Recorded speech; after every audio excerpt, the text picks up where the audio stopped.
ধান কাটার পরে আমাদের উঠোনটা প্রায় এরকমই দেখতে ছিল। আর আমাদের উঠোন কেন, আমাদের বাড়ির আশপাশে শুধু ধানই মেলা ছিল। আর জানো তো, আমিও এভাবে ধান মেলছিলাম। আর এই গত কয়েকদিন ধরে আমাদের এখানে ধান চাল করে সারাটা দিন কেটে যাচ্ছিল। এর সঙ্গে কিন্তু আমাদের তখন দামোদরের সেবাও চলছিল, তাই কিন্তু ঠিক মতো করাও হচ্ছিল না। তখন কিন্তু দু এক পদেই ছেড়ে দিতে হচ্ছিল। চাষের সময় এই ভিড়টা কিন্তু আমাদের বেশ ভালোই লাগে। আর দেখো, অনেকদিন যেহেতু ভালো করে দামোদরের ভোগ রান্না করা হয়নি, তাই কিন্তু দিদি এসেছিল।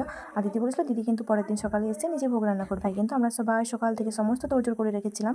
আর দিয়ে দেখো, সকাল সকাল আমি সমস্ত বাসন ধুয়ে রেখেছিলাম, কারণ কি ঠাকুরের ভোগ বলে কথা, তাই কিন্তু সব বাগানো হয়ে গিয়েছিল।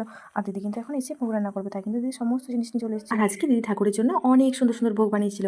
আর জানো তো, এখানে কিন্তু প্রচুর রকমের পদ ছিল। আর তার সঙ্গে কিন্তু দামোদরের সেবা হবে। আর আজকে কিন্তু পুজো করবে আমার দাদা।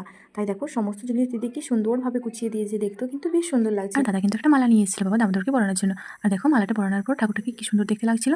আর এদিকে দেখো, একটা বিড়াল কিন্তু খাবার খেতে এসেছিল, কিন্তু দুঃখের বিষয় হলো ওই জানলা দিয়ে কিন্তু ভিতরে ঢুকতে পারবে না। আর আমাকে দেখে কিন্তু নেমেও গেল। আর ভোগ প্রসাদ খাওয়ার পর আমরা সবাই মিলে কিন্তু খেতে বসেছিলাম। আর এদিকে দেখো, খাবার দেওয়াও কিন্তু হচ্ছে।